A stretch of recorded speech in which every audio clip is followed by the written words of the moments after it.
അല്ലാഹുവിന്റെ പ്രവാചകൻ പറയുകയാണ്, 3 പേരുടെ ദുആ നീ സൂക്ഷിക്കടേ. ഈ 3 പേരെങ്ങാണം നിനക്കെതിരെ ദുആ ചെയ്താ മരണത്തിന് ശേഷമല്ല പൊന്നുമോനെ ശിക്ഷ കിട്ടുന്നതോ.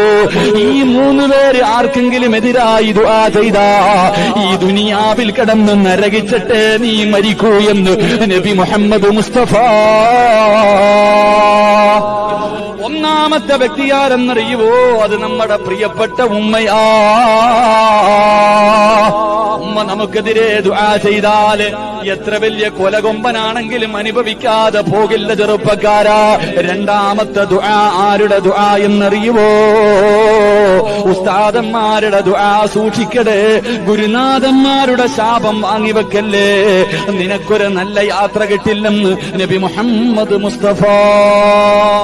ഉസ്താദന്മാരുടെ ദുആ സൂക്ഷിക്കണം. 3 ഞാൻ വിശദീകരിക്കുന്നില്ല, എന്റെ വിഷയമല്ല. 3 ആക്രമിക്കപ്പെട്ടവന്റെ ദുആ. ആക്രമിക്കപ്പെട്ടവന്റെ ദുആ അത് വല്ലാത്ത ദുആയ.